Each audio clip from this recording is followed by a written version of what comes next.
Hey, what's going on? It's the Ellen Show, starring Ellen and co-starring fucking um Prometer and Diego Leva, Project, the Joy Beepus, Okay. um From and the jam. and yeah, and Hey, as a guest we have five little Richard Spencer jumping on the bed. We have the jam. focus. I need you to focus, Project. We have Speaking the. of focus, I have some fucking um I think it's fettuccine on the fucking microwave. Hmm. Uh, are you going to go Ultra Instinct? Gonna go Ultra Instinct on the fettuccine. Is that what you're saying? I think that is what he's saying. I'm gonna get it off the microwave.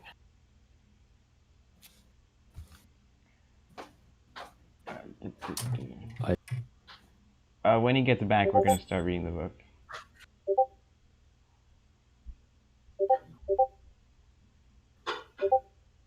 Uh,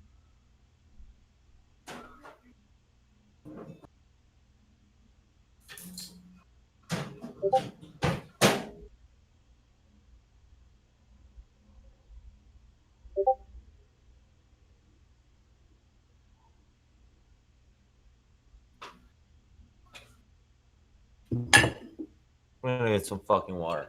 all right.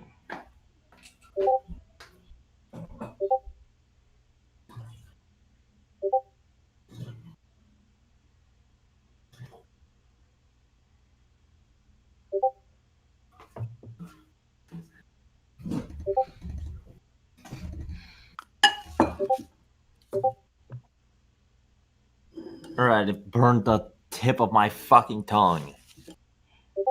Um, the jam. How do you feel about setting us off on the first page? On the first page, then, if you can do that Alright. for us. Yes, I could do this.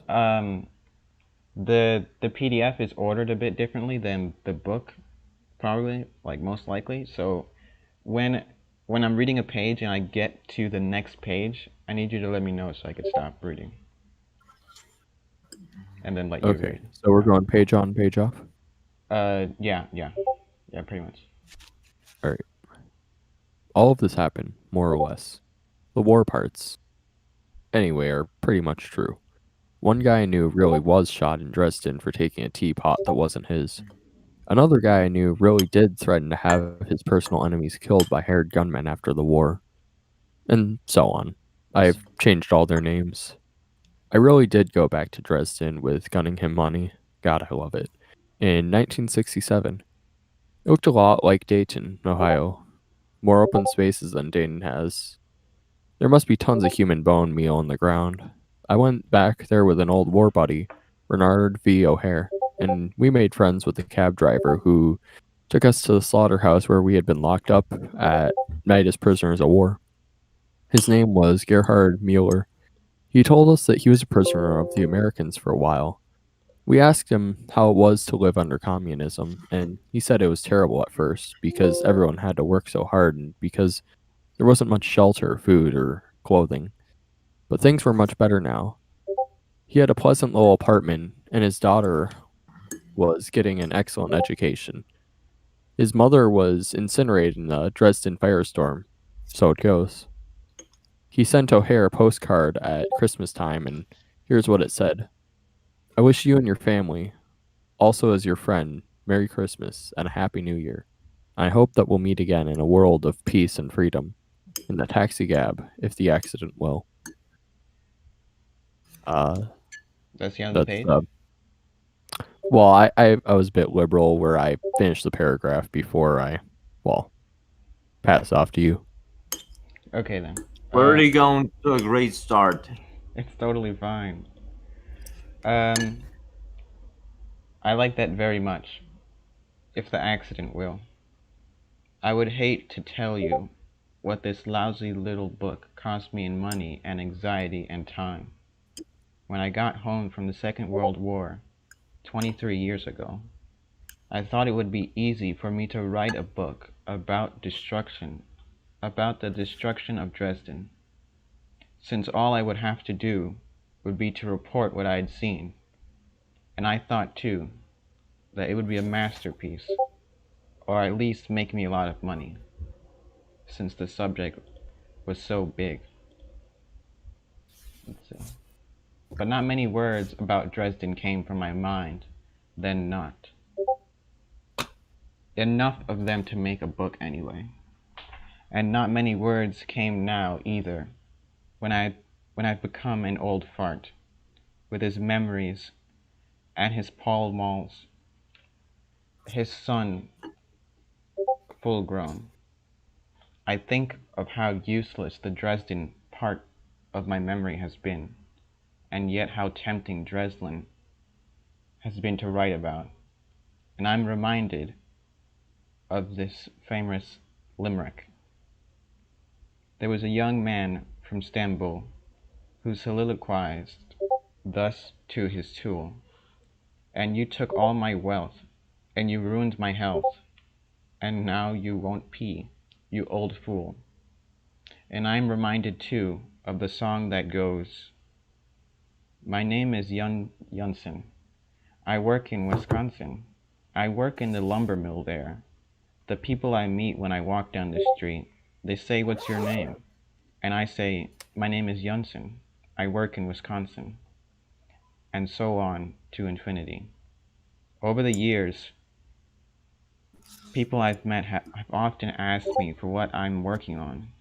I usually replied with, no, hold on. I usually replied that the main thing was the book about Dresden.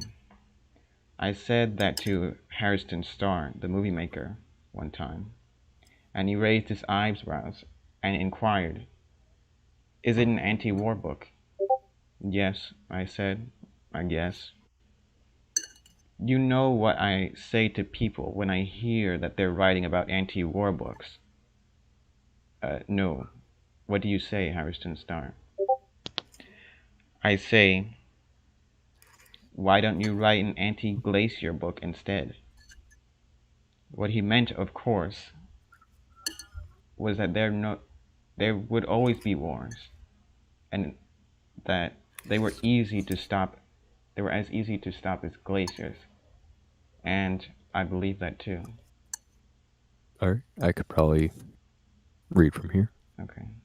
And even if wars didn't keep coming like glaciers, there would still be plain old death. When I was some younger, working on my famous Dresden book, I asked an old war buddy named Bernard V. O'Hare if I could come to see him. He was a district attorney in Pennsylvania. I was a writer on Cape Cod. We had been privates in the war, infantry scouts. We had never expected to make any money after the war, but we were doing quite well. I had the Bell Telephone Company find him for me. They were wonderful that way. I have this disease late at night, sometimes involving alcohol on the telephone. I get drunk and I drive my wife away with a breath like mustard gas and roses. And then, speaking gravely and elegantly into the telephone, I asked the telephone operators to connect me with this friend or that one from whom I had not heard in years. I got O'Hare on the line in this way. He's short and I'm tall. We were Mud and Jeff in the war. We were captured together in the war. I told him who I was on the telephone. He had no trouble believing it. He was up, he was reading.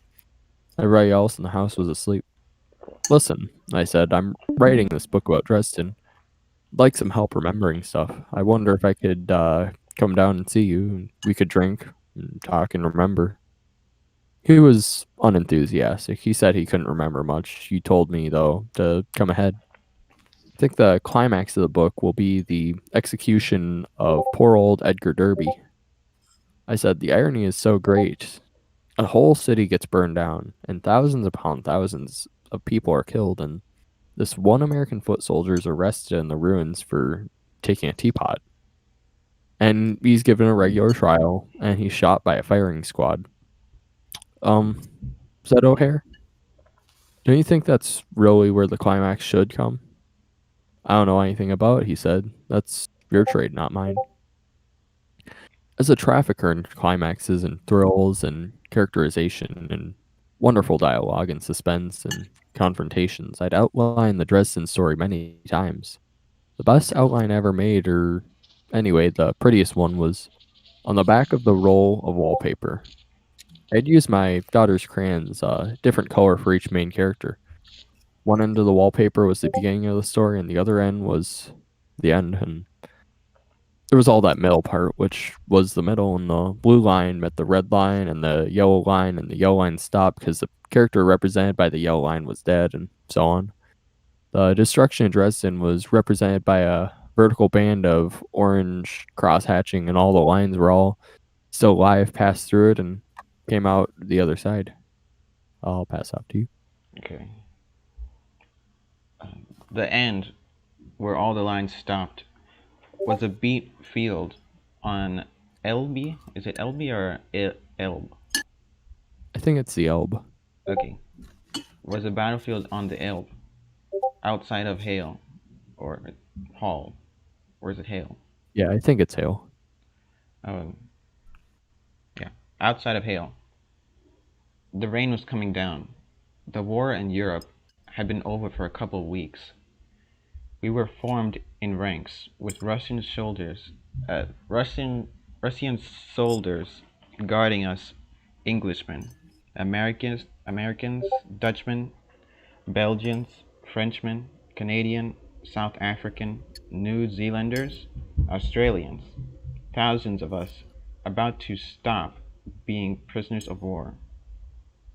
And on the other hand of the field were thousands of Russians and Poles and Yugoslavians and so on, guarded by American soldiers. An exchange was made there in the rain for one. O'Hare and I climbed into the back of an American truck with a lot of others. O'Hare didn't have any survivors. Almost everybody else did. I had a ceremonial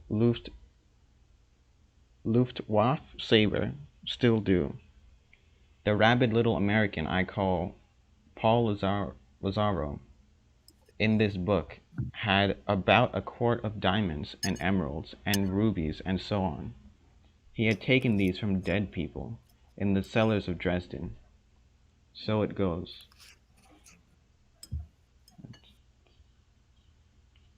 Okay.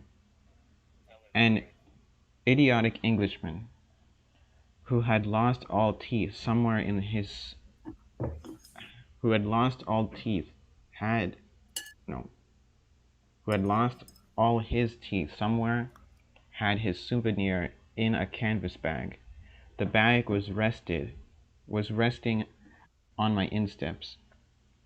He would peek into the bag every now and then, and he would roll his eyes and swivel his scrawny neck, trying to catch people looking covetously at his bag. And he would bounce the bag on my insteps. I thought this bouncing was accidental, but I was mistaken. He had to show somebody what was in the bag, and he had to decide he could trust me. He caught my eye, winked, opened the bag. There was a plaster model of the Eiffel Tower in there. It was painted gold. It had a clock in it. There's a smashing thing, he said. And Right, we were... and that's where the... Okay, you go? Yeah, the page ended there. Alright. Maybe I should just pull up the PDF so I could have the same page breaks as you. Might be easier, yeah. Yeah. What page break are you, or what page are you on right now? 6, apparently. 6, okay.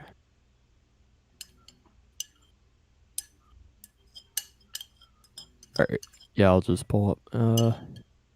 And we were flown to a rest camp in France where we were all fed chocolate malted milkshakes and other rich foods until we were all covered with baby fat. Then we were sent home, and I married a pretty girl who was covered in baby fat too. And we had babies. They're all grown up now. I'm an old fart with his memories and his Pall Malls. My name is Jan Janssen. I work in Wisconsin. I work in a lumber mill there. Sometimes I try to call up old girlfriends on the telephone late at night after my wife has gone to bed. Operator, I wonder if you could give me the number of Mrs. So and so. I think she lives at such and such. I'm sorry, sir. There is no such listing. Thanks, operator. Thanks. Just the same. I let the dog in or out, or I let him in, and we talk some. I let him know I like him, and he know he likes me. He doesn't mind the smell of mustard gas and roses. You're all right, Sandy, I say to the dog. You know that, Sandy. You're okay. Sometimes I'll turn on the radio and listen to a talk program from Boston or New York. I can't stand recorded music if I'd been drinking a good deal. Sooner or later, I go to bed, and my wife asks me what time it is. She always has to know the time. Sometimes I don't know, and I say, search me. Think about my education sometimes. I went to the University of Chicago for a while after the Second World War.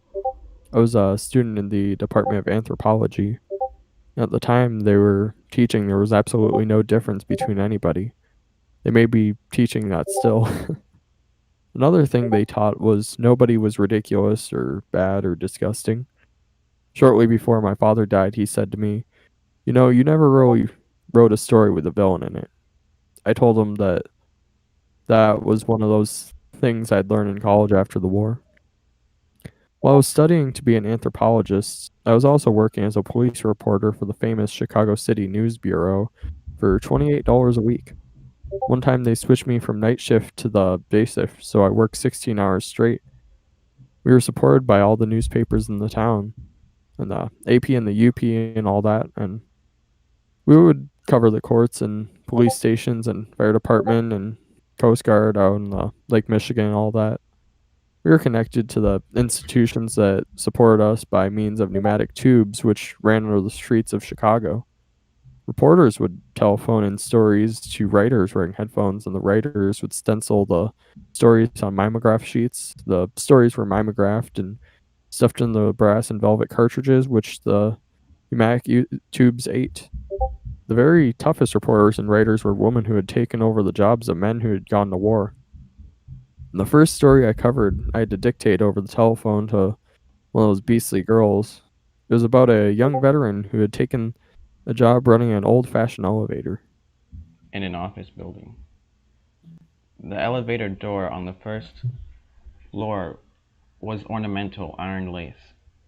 Iron ivy snaked in and out of the holes. There was an iron twig with two iron lovebirds perched on it.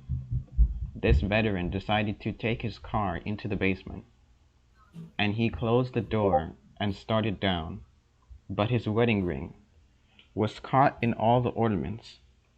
So he was hoisted into the air, and the floor of the car went down, dropped out from under him, and the top of the car squashed him.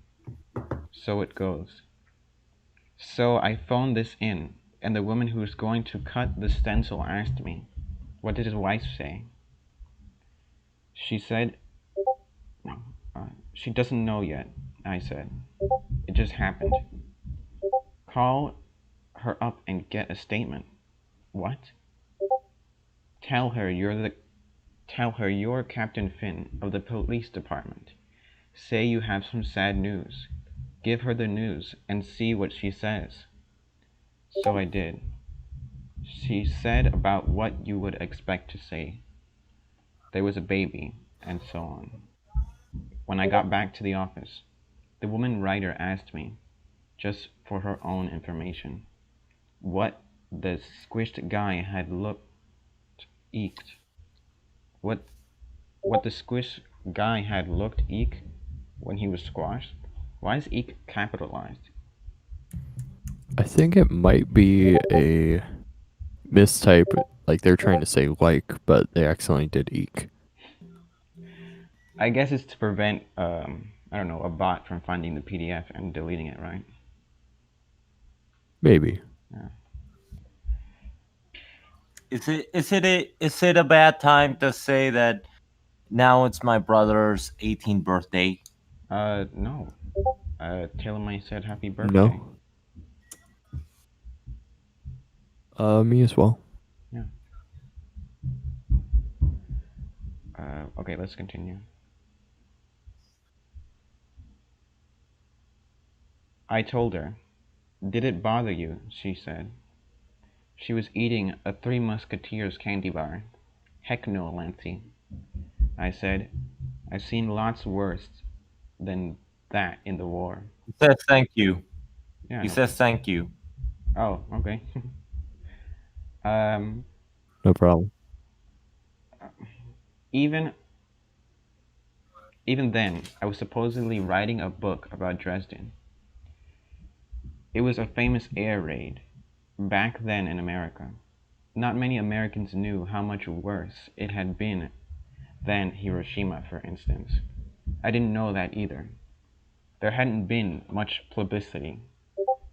I'd I happened to tell no, I happened to tell a University of Chicago professor at a cocktail party about the raid as I had seen it, about the book I would write.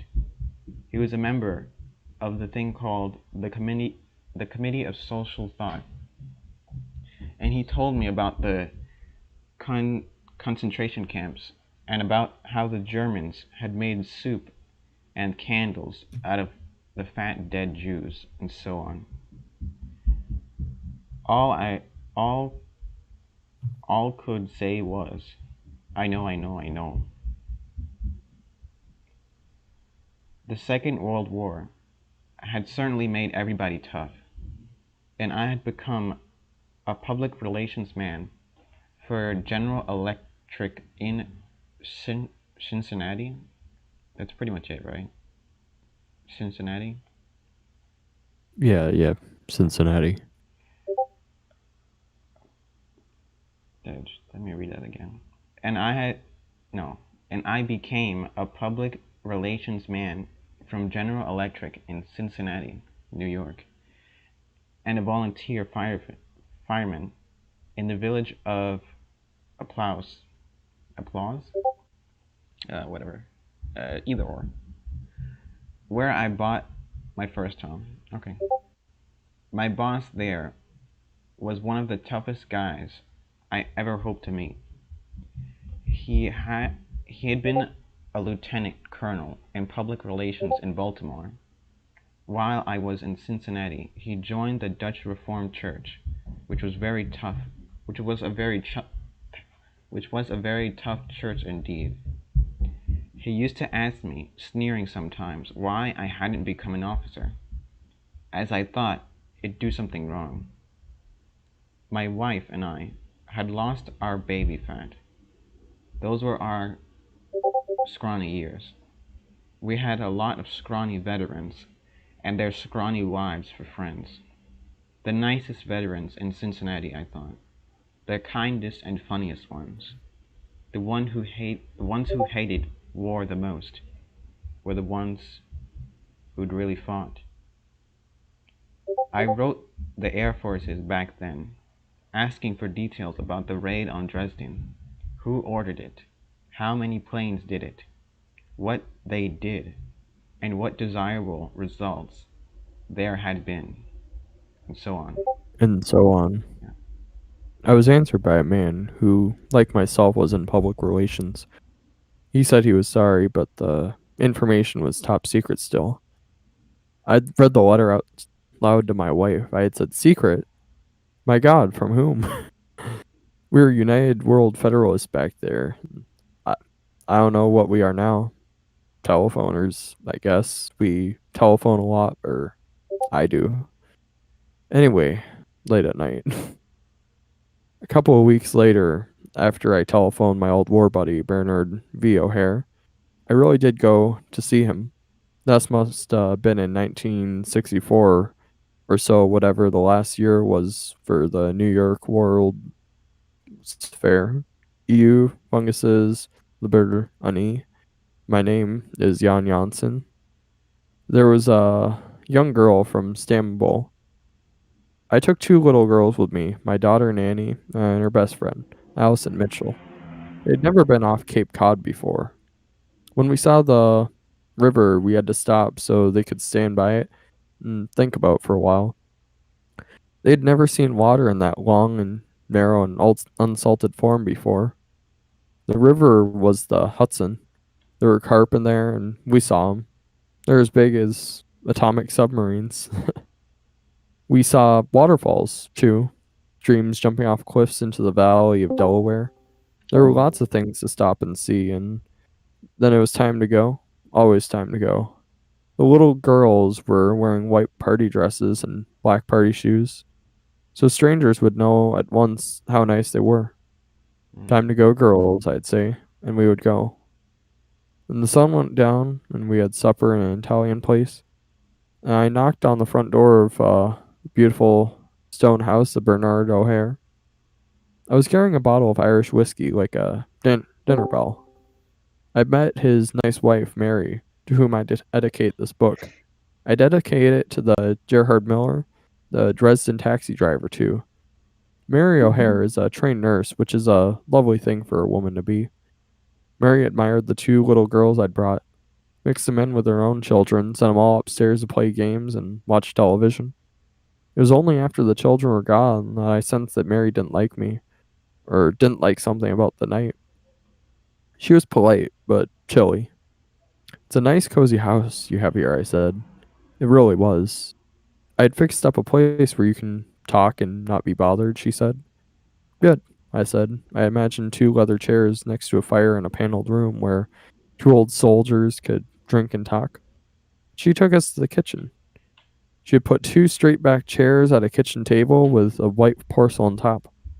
That tabletop was gleaming with reflected light from 200 two, a 200-watt bulb overhead. Mary had prepared an operating room. She had put only one glass in it, which was far for me. She explained that O'Hare couldn't drink the hard stuff since the war. So we sat down. O'Hare was embarrassed, but he wouldn't tell me what was wrong. I couldn't imagine what it was about me that I could bum up Mary so. I was a family man. I'd only been married once. If I wasn't a drunk, I hadn't done her husband any dirt in the war. She fixed herself a Coca-Cola, made a lot of noise banging the ice cube tray in the stainless steel sink. Then she went into another part of the house, but she wouldn't sit still. She was still moving all over the house, opening and shutting doors, even moving furniture around to work off anger. I asked O'Hare what I had said or done to make her act that way. It's all right, she said. It's all right, he said. Don't worry about it. It doesn't have anything to do with you. That was kind of him. He was lying. It had everything to do with me. So we tried to ignore Mary and remember the war. It took a couple of belts. It took a couple of belts of booze I'd brought. We would chuckle or grin sometimes, as though the war stories were coming back, but neither one of us could remember anything good.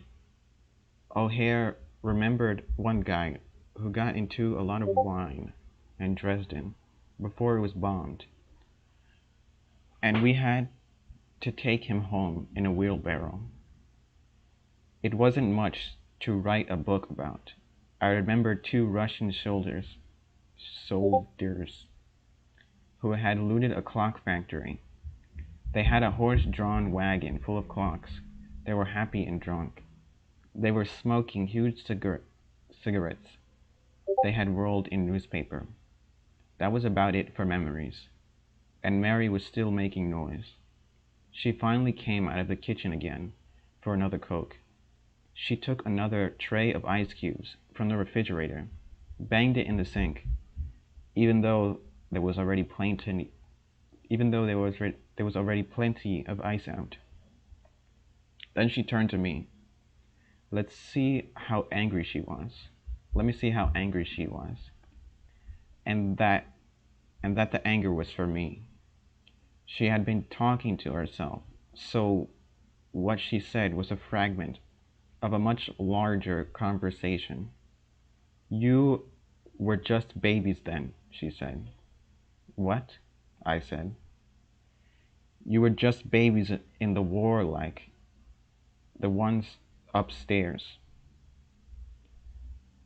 I nodded that this was true. We had been foolish virgins in the war, right at the end of childhood. But you're not going to write about that way you are? Uh, this wasn't a question. It was an accusation. I I don't know, I said. Well, I know, she said. You pretend you were men instead of babies, and you'll be played in the movies by Frank Sinatra and John Wayne or some those other glamorous, war-loving, dirty old men. I And swear to God, I swear to God, Lewis is gonna jump in at any moment to say some bullshit like doing your mom or whatever the fuck. well, wouldn't that be like hilarious? No, no, That wouldn't be hilarious. I guess it would. no, no. Well, I'm saying he wouldn't join. No, he definitely would not. I don't think he's gonna. Okay then. Well, Who he's knows? welcome to watch the stream anyways. I know he subscribed to me yesterday, so hi Lewis. Um, okay, we're a dirty old man. And war will look just as wonderful. So we'll have a lot more of them, and they'll be fought by babies, like the babies upstairs. So then I understood. It was war that made her so angry. She didn't want the babies or anybody else's babies killed in wars, and she thought wars were partly encouraged by books and movies. So I held up my right hand and made her a promise. Mary, I said, I don't think this book is ever going to be finished. I must have written 5,000 pages by now, and thrown them all away. If I ever do finish it, though, I give you my word of honor, there won't be a part for Frank Sinatra or John Wayne. I tell you what, I said, I'll call it the Children's Crusade. She was my friend after that. O'Hare and I gave up on remembering, went into the living room, talked about other things. We became curious about the real Children's Crusade. So O'Hare looked it up in a book he had, Extraordinary Popular Delusions and the Madness of Crowds, by Charles Mackay, LLD. It was first published in London in 1841. Mackay had a low opinion of all crusades.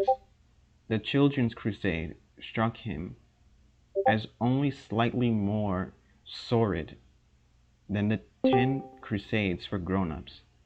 O'Hare read these handsome pages out loud.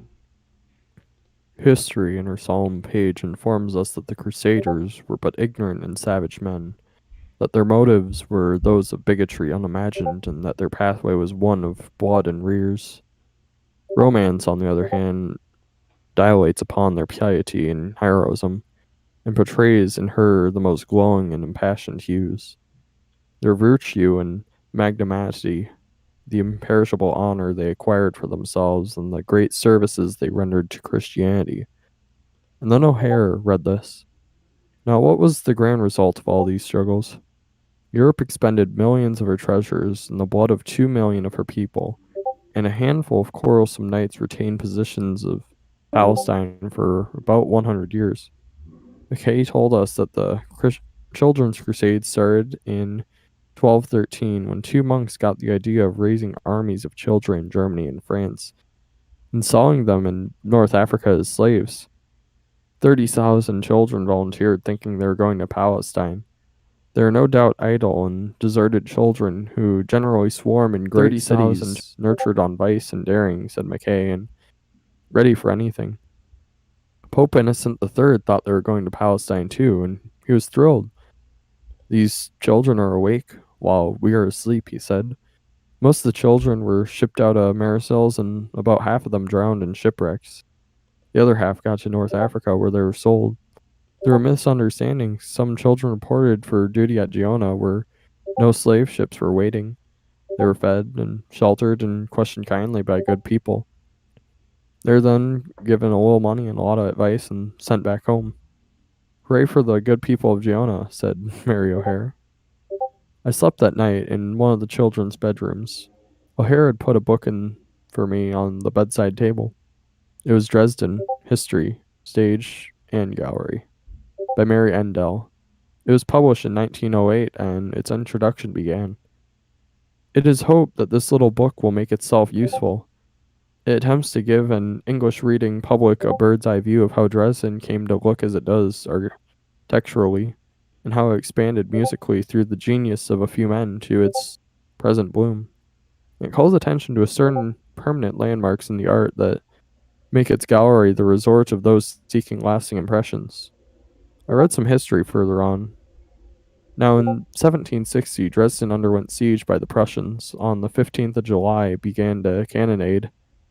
The picture gallery took fire. Many of the paintings had been transported to the Kongstein, but some were seriously injured by splinters of bombshells, notably Francia's Baptism of Christ. Furthermore, the stately Kriegsheer tower from which the enemy's movements had been watched day and night stood in flames. Nowhere succumbed. In stark contrast with the pitiful fate of the Kriegsheer stood the Frankensheer, from the curves of whose stone dome the Prussian bombs rebounded like rain. Friedrich was obliged finally to give up the siege because he learned of the fall of Glatz, the critical point of his new conquests. We must be off to Silesia, so that we do not lose everything. The devastation of Dresden was boundless. When Goethe, as a young student, visited the city, he still found sad ruins. Von der Kuppel der Frankenschreck sah ich dies Leichtchen, Trümmer zwischen die schon Schätze, Ordnung hienziet. Da rühmet mir der Kaiser, Can you keep going die, for me? Please. ja, die Kunst des Basmiers, welcher Kirche und Kupfel auf einen so unterschiedlichen Fall schon Angiak und Baumfest erblatt hatte, der gut Schreikskin Jut mit Alstian auf Runen nach allen Seiten und sagte, Belgien, Nachsnosken, das er Fiend Gas. Hmm. I probably horribly butchered that, but I think I remember you telling me that you're familiar with like German and Russian. Is that true? minorly, yes. Okay. The two little girls and I crossed the Delaware River where George Washington had crossed the next morning. We we we went to the New York World's Fair, saw what the past had been like, according to the Ford Motor Car Company, and Walt Disney, saw what the future would be like, according to General Motors. And I asked myself about the present. How wide was it? How deep was it? How much was mine to keep? I taught creative writings in the famous writer's workshop at the University of Iowa for a couple years after that. I got into some perfectly beautiful trouble and got out of it again. I taught in the afternoons. In the mornings I wrote. I was not be disturbed. I was not to be disturbed. Is that what it's supposed to say? I was. Is it? Let me find it. Okay.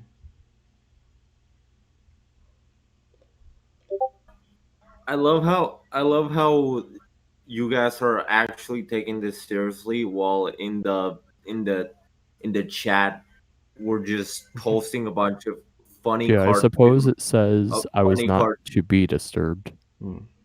a bunch of funny cartoon neckbeards with the caption Discord moderator. Sure. I mean, do you have any more Discord moderators? I don't have any more. Oh, I got one.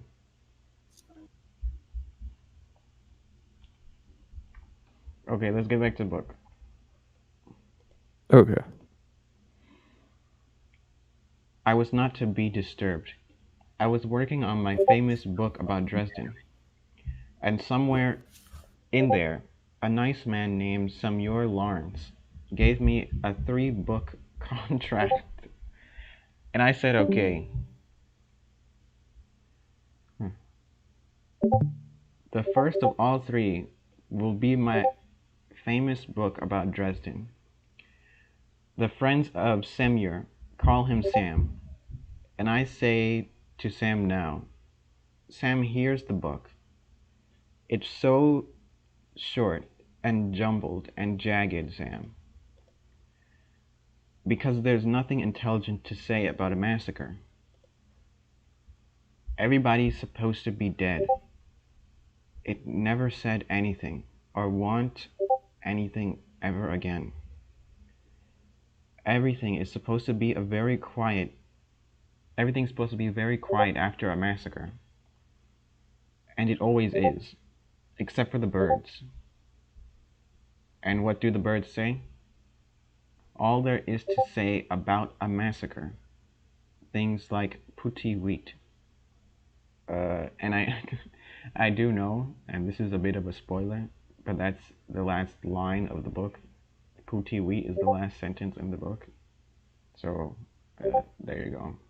According to the author, the book is a massacre. What do you think about that, the Jam? I would say that is correct. Okay.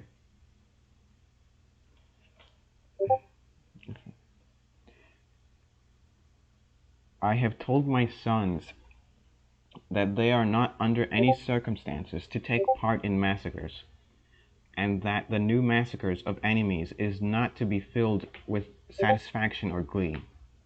I have also told them not to work for companies which make massacre machinery, and to express contempt for people who think we need machinery like that. And I've said, I recently went back to Dresden with my friend O'Hare. We had 1,000,000 laughs in Hamburg, and West Berlin, and East Berlin, and Vienna, and Scheisberg, and Helsinki, and Leningrad, too. It was very good for me, because I saw a lot of authentic backgrounds for made-up stories, which I will write later on. One of them will be Russian Baroque, and another will be No Kissing, and another will be Dollar Bar, and another will be If the Accident Will, and so on, and so on. There was a Lufthansa plane that was supposed to fly to Philadelphia, to Boston, to Frankfurt. O'Hare was supposed to get in Philadelphia, and I was supposed to get on in Boston, and off we go. But Boston was socked in, so the planes flew straight to Frankfurt from Philadelphia, and I became a non-person in the Boston fog, and Lufthansa put me in a limousine with some other Oh, yeah, non-persons right. and sent us to a motel for a non-night. The time would not pass. Someone was playing with the clocks, and not only with the electric clocks, but the wind-up kind too. The second hand on my watch would twitch once, and a year would pass, and then it would twitch again. There was nothing I could do about it. As an earthling, I had to believe whatever clocks said in calendars. I had 2 books with me, which I meant to read on the plane. One was Words for the Wind by Theodore Rothke. This is what I found in there. I wake to sleep and take my waking so. My feet, my latent, what I cannot fear. I learn by going where I have to go. My other book was Eureka, Ostravi's Celian, and His Vision. See, Lion was a brave French soldier in the First World War until his skull was cracked. After that, he couldn't sleep and there were noises in his head. He became a doctor and he treated poor people in the daytime. He wrote grotesque novels all night. No art is possible without dance, and death, he wrote. The truth is death, he wrote. I fought nicely against it as long as I could. Danced with it, festooned it, waltzed it around, decorated it with streamers, titillated it. Time obsessed him. Miss Ostrovsky reminded me of an amazing scene in Death on the installment plan, where CNC wants to stop the bustling of a street crowd. He screams on paper, make them stop, don't let them move anymore. There, make them freeze once and for all so that they won't disappear anymore. I looked through the Gideon Bible on my motel room for tales of great destruction. The sun was risen upon the earth when Lot entered into Zerar, as I read. Then the Lord rained upon Sodom and upon Gomorrah brimstone and fire from the Lord out heaven, and he overthrew those cities and all the plain, and the inhabitants of the cities and which grew upon the ground. So it goes. Those were vile people in both cities, as is well known. The world was better off without them. And Lot's wife, of course, was told not to look back where all those people in their homes had been. But she did look back, and I love her for that because it was so human. She was turned into a pillar of salt. So it goes. People aren't supposed to look back. I'm not certainly not going to do it anymore. I finished my war book now. The next one I write is going to be fun. This one is a failure and had to be since it was written by a pillar of salt. It begins like this. Listen, Billy Pilgrim has come unstuck in time. It ends like this. Booty wheat. And that is chapter 2 coming up next. How are you feeling on it? I do have some things to say. Yes. Okay. I have an idea, right? Okay, so every time it says "so it goes," we say it together, no matter who's reading the page. Okay. So I would be like, in the sentence, I would say, he overthrew cities and all the plain and all the inhabitants from the cities, and that which grew upon the ground, and then we say it together. Ready? So it goes. Yeah? So it goes. Yes. Yeah. We don't have to say it at the same time, but you got the idea. Yes, I think I get it. Uh, uh,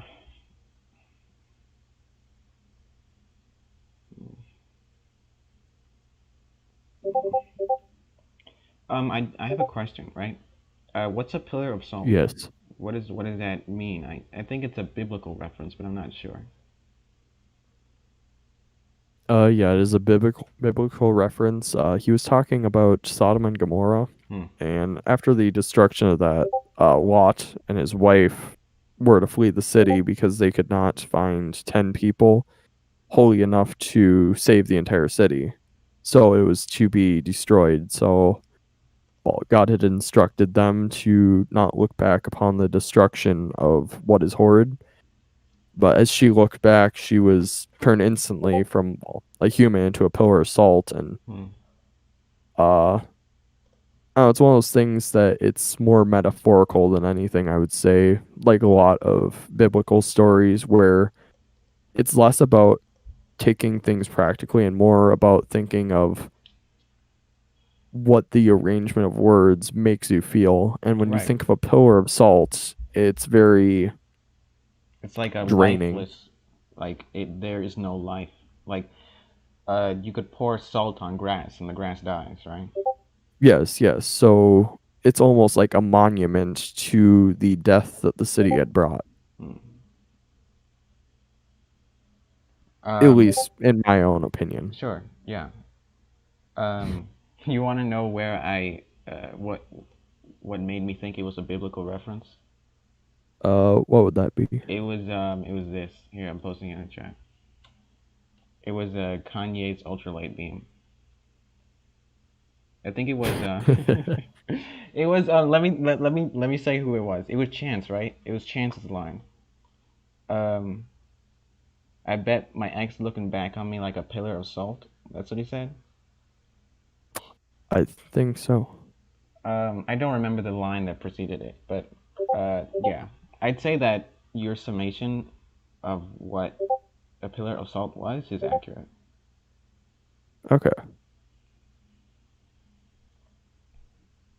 Even though I don't. So, do you think What? Go ahead. since we're nearing the 1 hour mark, do you want to talk more about what happened in the chapter, or do you think you'd want to go on? Let me check this thing. Okay. Um.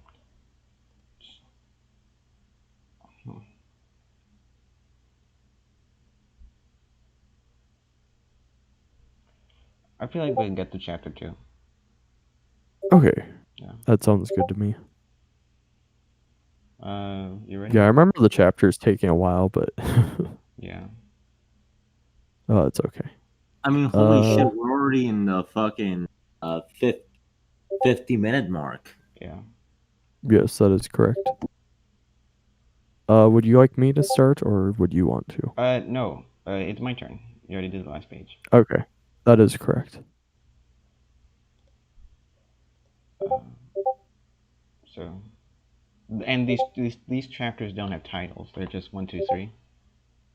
Yes, that is correct. Okay. So this one is simply just headed with 2 and then listen. Listen.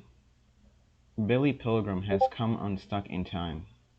Billy has gone to sleep, a senile widower, and awakened on his wedding day.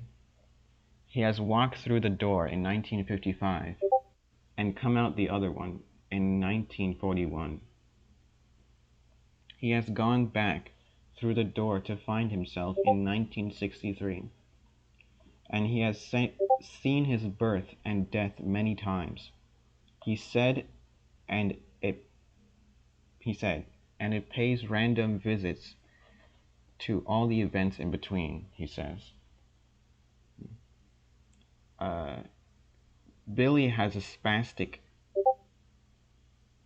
Billy is spastic in time, has no control over where he's going to go next, and the trips aren't necessarily fun.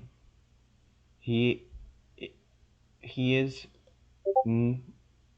he is In uh, he is in a constant state of fright, he says, because he never knows what part of his life he's going to have to act in next. Billy was born in 1922 in Ilium, New York, the only child of a barber there. He was a funny-looking child who became a funny-looking youth, tall and weak, and shaped like a bottle of cola. He graduated from Ilium High School in the upper third of his class and attended night sessions at the Ilium School of Optometry for 1 semester before being drafted for military service in the Second World War. His father died in a hunting accident during the war. So it goes. so it goes. Billy saw service with the infantry in Europe and was taken prisoner by the Germans. After his honorable discharge from the army in 1945, Billy again enrolled in the Ilium School of Optometry. During his senior year there, he became engaged to the daughter of the founder and the owner of the school, and then suffered a mild nervous collapse. He was treated in a veterans hospital near Lake Placid and was given shock treatments and released. He married his fiancée and finished his education and was set up in a business in Ilium by his father-in-law. Ilium was a particularly good city for optometrists because the General Forge and Foundry Company is there. Every employee is required to own a pair of safety glasses and wear them in areas where manufacturing is going on. GFNG has 68,000 employees in Ilium. That calls for a lot of lenses and a lot of frames. Frames and where the money is. Bill became rich. He had two children, Barbara and Robert. In time, his daughter Barbara married another optometrist, and Billy set him up in business. Billy's son Robert had a lot of trouble in high school, but then he joined the famous Green Berets. He straightened out. He became a fine young man, and he fought in Vietnam. In early 1968, a group of optometrists, with Billy among them, chartered an airplane to fly them from Ilium to an international convention of optometrists in Montreal. The plane crashed on top of Sugar Brush Mountain in Vermont. Everybody was killed but Billy. So it goes. So it goes. While Billy was recuperating in a hospital in Vermont, his wife died accidentally of carbon monoxide poisoning. So it So it goes. goes. When Billy finally got home to Ilium after the airplane crash, he was quiet for a while. He had a terrible scar on the top of his skull. He didn't resume practice. He had a housekeeper. His daughter came over almost every day. And then, without warning, Billy went to New York City and got an all-night radio program devoted to talk. He told about having come unstuck in time. He said, too, that he had been kidnapped by a flying saucer in 1968, 67. The saucer was from the planet Tralfamadore, he said. He was taken to Tralfamadore, and he was displayed naked in a zoo, he said. He was mated there with a former Earthling movie store named Montana Wildhack. Some night owls in Ilium heard Billy on the radio, and one of them called Billy's daughter Barbara. Barbara was upset. She and her husband went down to New York and brought Billy home. Billy insisted mildly that everything he had said on the radio was true, that he had been kidnapped by the Tralfamadorians on the night of his daughter's wedding. He hadn't been missed, he said, because Tralfamadorians had taken him through a time warp so that he could be on Tralfamador for years and still be away from Earth for only a microsecond. Another month went by without incident, and then Billy wrote a letter to the Ilium News Leader, which the paper published. It described the creatures from Tralfamador. The letter said they were 2 feet high and green and shaped like plumber's friends. Their suction cups were on the ground, and their shafts, which were extremely flexible, usually pointed to the sky. On top of each shaft was a little hand with a green eye in its palm. The creatures were friendly, they could see in 4 dimensions. They pitied Earthlings for being able to only see 3. They had many wonderful things to teach Earthlings, especially about time. Billy promised to tell what some of the wonderful things were in his next letter. Billy was working on his second letter when the first letter was published. The second letter started out most like this. The most important thing I had learned on Tralfamador was that when a person dies, he only appears to die. He is still very much alive in the past, and it is very silly for people to cry at his funeral. All moments, past, present, and future, always have existed, always will exist. The Tralfamadorians can look in all the different mountains just the way that we can, and look at a stretch of the Rocky Mountains, for instance. They can see how permanent all the moments are, and they can look at any moment that interests them. It is just an illusion that we have here on Earth that one moment follows another one, like beads on a string, that once a moment is gone forever. When a Tralfamadorian sees a corpse, all he thinks is that the dead person is a bad condition in that particular moment. but the same person is just fine in plenty of other moments.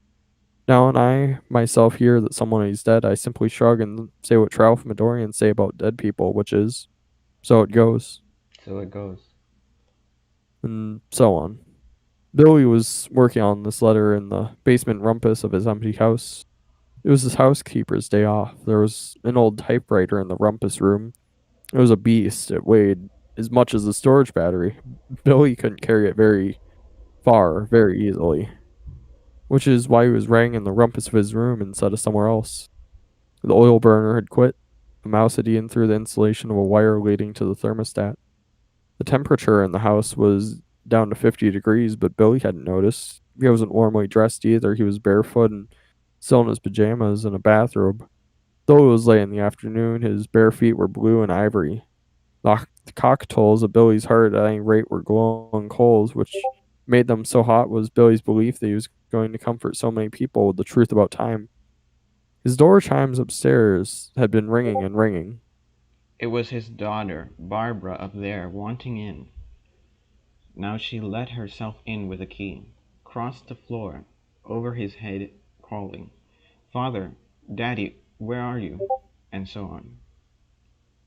Billy didn't answer her, so she was nearly hysterical, expecting to find his corpse. Then she looked into the very last place there was to look, which was the rumpus room. Is that the basement? That's what a rumpus room is? I think so. Let me look it up. Okay.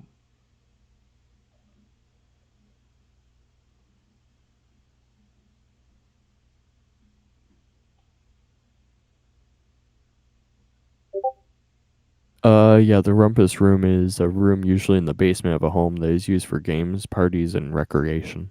Okay.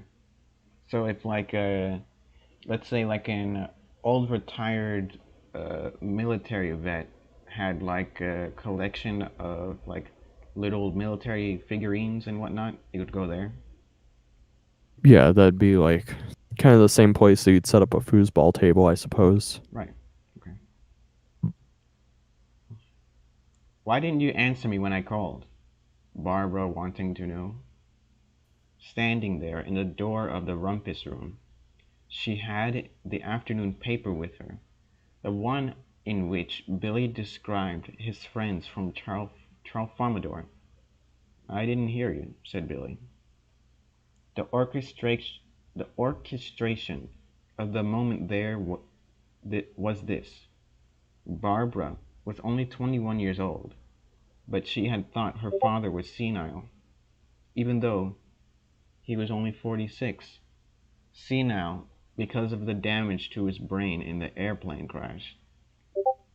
She also thought that this was head she also thought that she was the head of the family since she had to manage her mother's funeral. She didn't have to get a housekeeper for Billy and all that. Oh, since she had to get a housekeeper for Billy and all that. Also, Barbara and her husband were having to look after Billy's business interests, which were considerable, since Billy didn't seem to give a damn for business anymore. And this responsibility at such an early age made her a bitchy, uh, flib. Can you say this for me? I don't know. Flibber, Gibbet. flibbergibbet. Okay. Apparently that's a word, isn't it? It's not quite a word. He's Kurt Vonnegut is very liberal with what a word can quite be. Mm. Because while it's not a Webster dictionary word, it is still a type of word that invokes a certain type of feeling. Hmm. Is it like that? Is it like that? You know that study about Bobo and Kiki? I do not think I've heard of that study. What happened in that? Okay, so if you can imagine like a round blobby thing, right? And Uh then huh. you can imagine like a spiky thing, Uh and huh. you have a round blobby ball and a spiky ball. Which one would you say is Bobo, and which one would you say is Kiki? Oh, I think I know what you mean. The Bobo would be the blobby ball, and Kiki would be the sharp ball, Right. mostly because the way that their word shapes are formed. Hmm. But that study was done across multiple people in multiple countries and in multiple languages, and the results were pretty much unanimous. I think that was on like Vsauce a couple of times. I think it was definitely in my field, but yeah, that's where I heard it Ah, from. that's quite interesting. Yeah, and I suppose that's when you hear Flibbergibbet, you think you know what that is. You know, Well, yeah. it's a gibbet that's flibber, right? Yeah. I suppose, well, to me, it makes most sense. It's just like, they're spouting a lot of nonsense and they're, well, the bitchy kind of uh, gives you enough of a mood or sensation of like what type of Hmm. word this would be. So like a nag, basically, Yeah, yeah, definitely. like a nice way of saying a nag. Yeah. Um, and Billy, meanwhile, was trying to hang onto his dignity, to persuade Barbara and everybody else to see that he was far from senile, that on the contrary, he was devoting himself to a calling much higher than mere business. He was doing nothing less now, he thought, than prescribing corrective lenses for for earthling souls. So many of these souls were lost and wretched, Billy believed, because they could not see as well as W's. Maybe in that area it's supposed to say his little green friend zone. Uh, because they could not see as well as his little green friends on Tralfamador. Don't lie to me, father, said Barbara. I know perfectly well you heard me when I called. This was a fairly pretty girl, except she had legs like an Edwardian grand piano. Okay then. She kind of thick though, isn't she? I did you? Duh. Da. Okay. Okay. Now she raised hell with him about the letter in the paper. She said she no, she said he was making a laughing stock of himself and everybody associated with him. Father, father, said Barbara. What are we going to do with you? Are you going to force us to put you where your mother is? Billy's mother was still alive. She was in a bed in an old people's home called Pine Knoll on the edge of Ilium. What is it about my letter that makes you so mad? Billy wanted to know. It's just all crazy. None of it is true. It's all true. Billy's anger was not going to rise with her. He never got mad at anything. He was wonderful in this way. There's no such planet as Tralfamador. It can't be detected from Earth. If that's what you mean, said Billy, Earth can't be detected from Tralfamador, as far as that goes. They're both very small. They're very far apart. Where did you get a crazy name like that? Tralfamador? That's what the creatures who live there call it. Oh God, said Barbara, and she turned her back on him. She celebrated frustration by clapping her hands. May I ask you a simple question? Of course. Why is it you never mentioned any of this before the airplane crash? I didn't think the time was ripe. And so on. Billy says he first came unstuck in time in 1944, long before his trip to Tralfamadore. The Tralfamadorians didn't have anything to do with his coming unstuck. They're simply able to give him insights into what was really going on. Billy first came unstuck while the Second World War was in progress. Billy was a chaplain's assistant in the war. Chaplain's assistant is customarily a figure of fun in the American Army. Billy was no exception. He was powerless to harm the enemy or to help his friends. In fact, he had no friends. He was a valet to a preacher, expected no promotions or medals, bore no arms, and had a meek faith in a loving Jesus, which no soldiers found putrid. While on maneuvers in South Carolina, Billy played hymns that he knew from childhood, played them on a little black organ which was waterproof. It had 39 keys and two stops, Vox Humana and Vox Celeste. Billy also had charge of a portable altar, an olive drab attached case with telescoping legs. It was lined with crimson plush, and nestled in that passionate plush were an Adonai's cross and a Bible. The altar and the organ were made by a vacuum cleaner company in Camden, New Jersey, and all of Drab attached case with telescoping legs. The jam, the jam. Something's going on. Your audio is it's coming in and out. Oh, it is. Yeah. Uh, I'll just leave and rejoin. okay. All right. Um, Uh, should where? I go back up a bit? Yeah, yeah. Do that. Where were you exactly? Uh, I was down a bit, but I'll just go up to about one paragraph in. Hmm. While on maneuvers in South Carolina, Billy played hymns he knew from childhood. Played them on a little black organ, which was also waterproof. It had 39 keys and two stops, Vox Humana and Vox Celeste. Billy also had charge of a portable altar, an olive drab attached case with telescoping legs. It was lined with crimson plush, and nestled in that passionate plush were a Donized aluminum cross and a Bible. The altar and the organ were made by a vacuum cleaner company in Camden, New Jersey, and said so.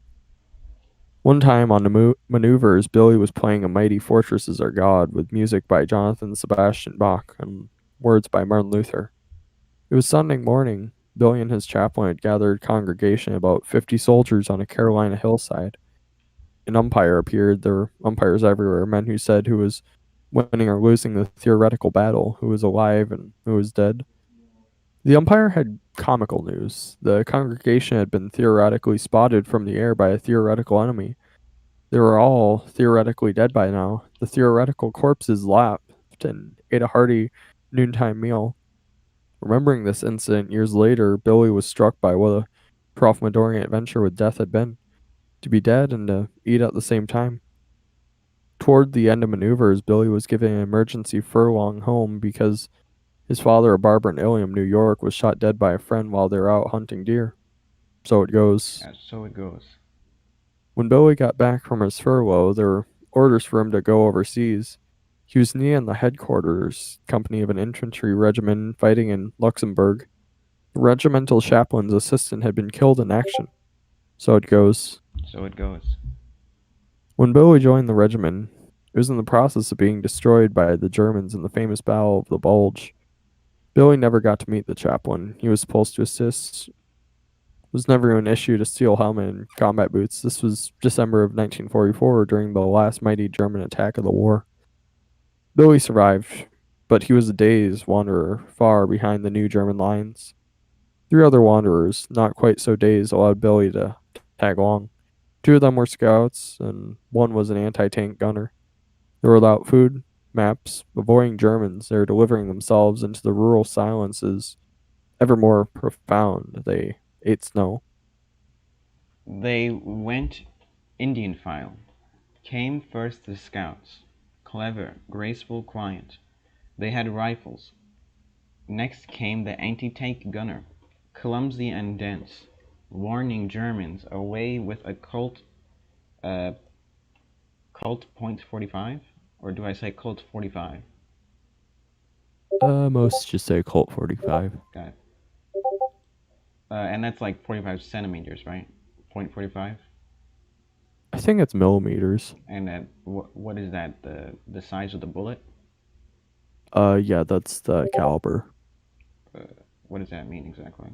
Caliber, yeah, it's the size of the bullet, like in diameter, I believe. Okay. Warning Germans away with a Colt 45 automatic in one hand and a trench knife in the other. Last came Billy Pilgrim, empty-handed, bleak, ready for death. Billy was preposterous 6 feet and 3 tall inches, with a chest and when I have to say shoulders, I say. You know what's going on here? Do I have to? Yeah, I understand. Shoulders is very similar to the word soldiers. Uh, uh, not, let's see. Hold on.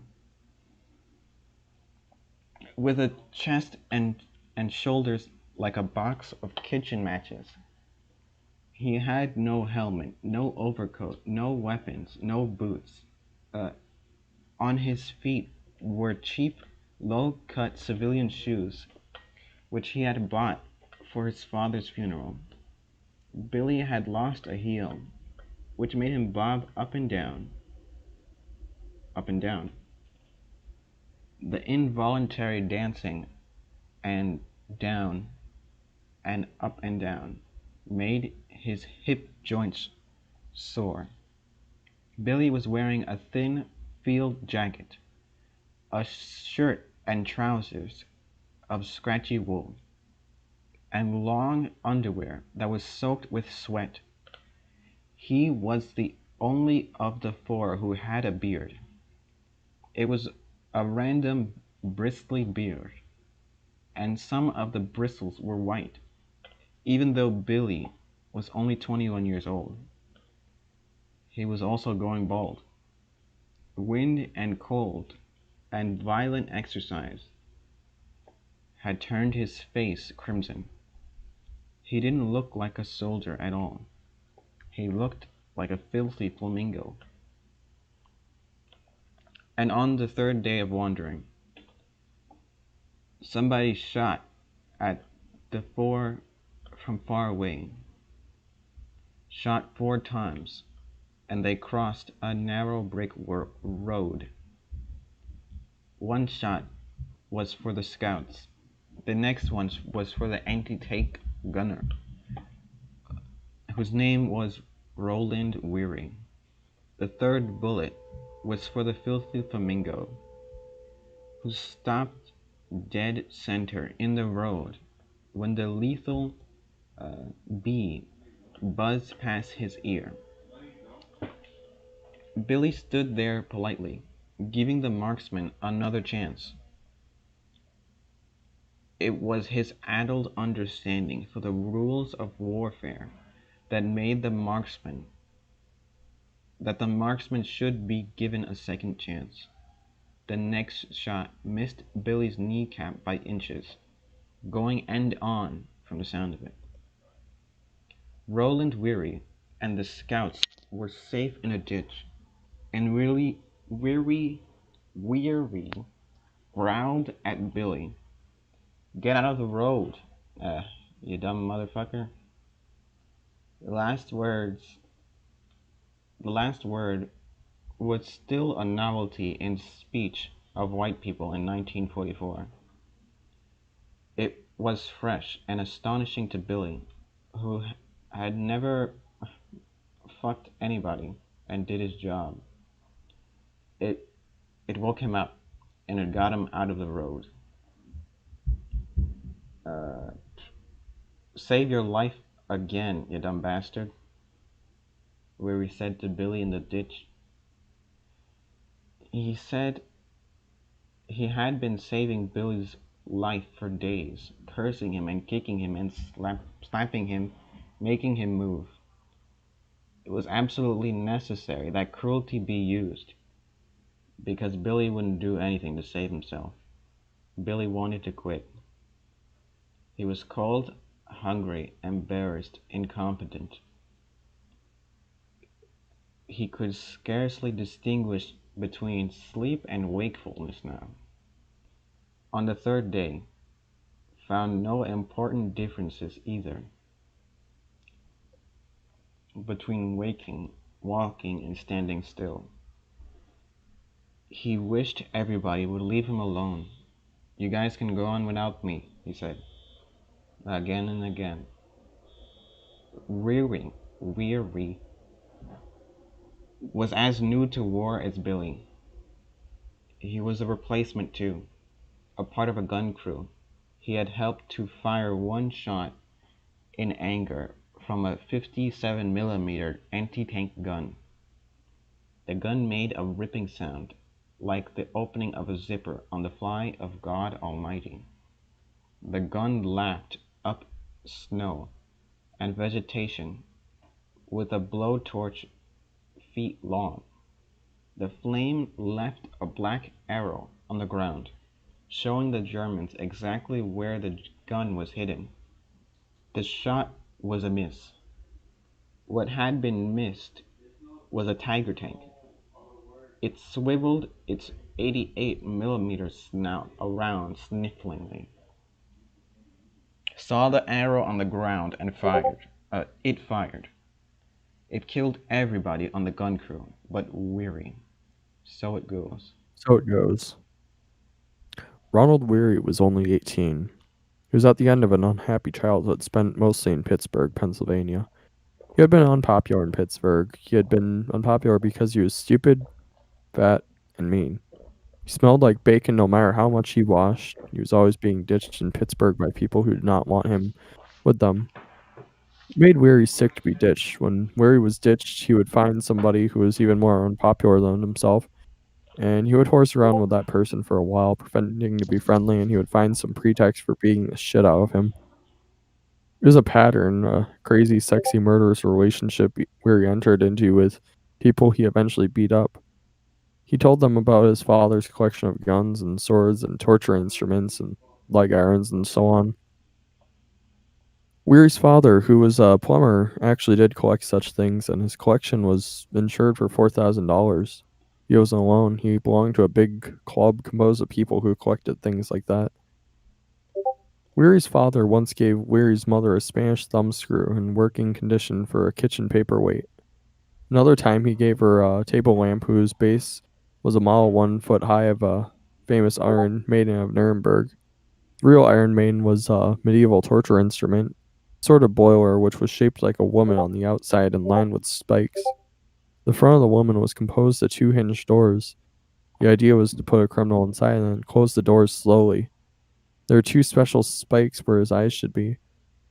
There was a drain in the bottom to let out all the blood. So it So it goes. goes. Weary had told Billy Pilgrim about the Iron Maiden, about the drain in the bottom and what it was for.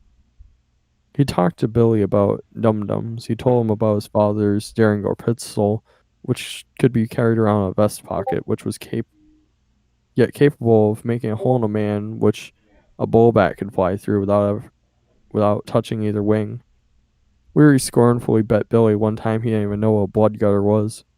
Billy guessed it was the drain in the bottom of the Iron Maiden, but that was wrong. Blood gutter, Billy learned, was the shallow groove on the side of the blade of a sword or bayonet. Weary told Billy about neat tortures he had read about and seen in more movies or heard about the radio or other neat tortures he himself had invented. One of the inventions was sticking a dentist drill into a guy's ear. He had asked Billy what he thought about the worst form of execution was. Billy had no opinion.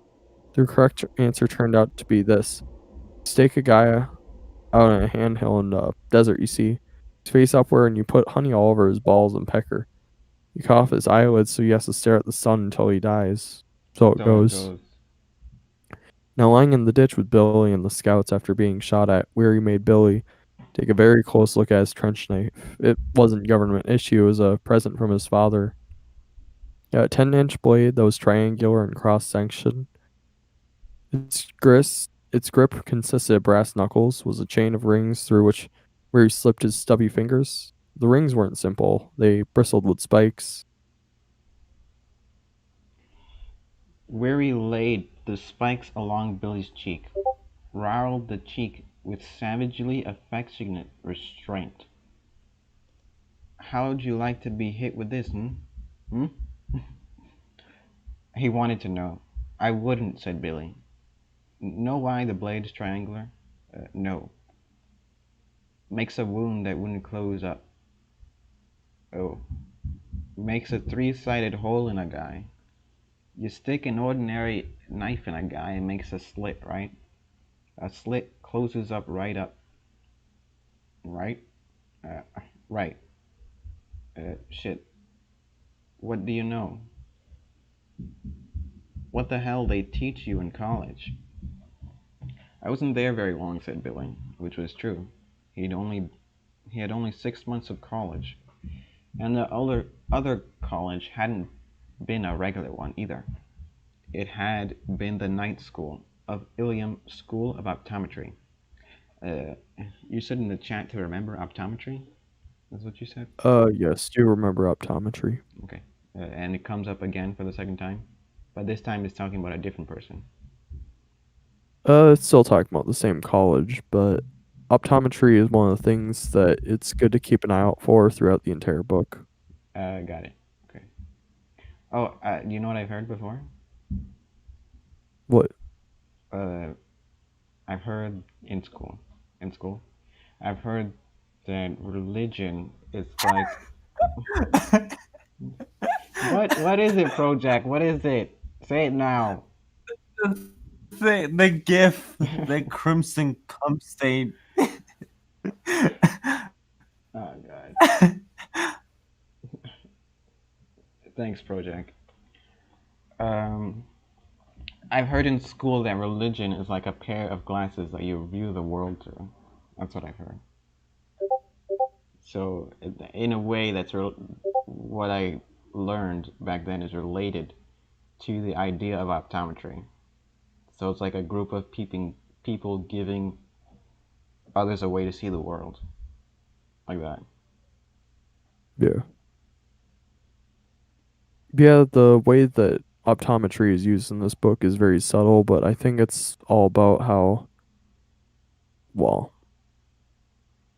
the entire book is kind of about your perspective on the world, or, well, there's a lot of ways that you could shorthand this book as, I suppose.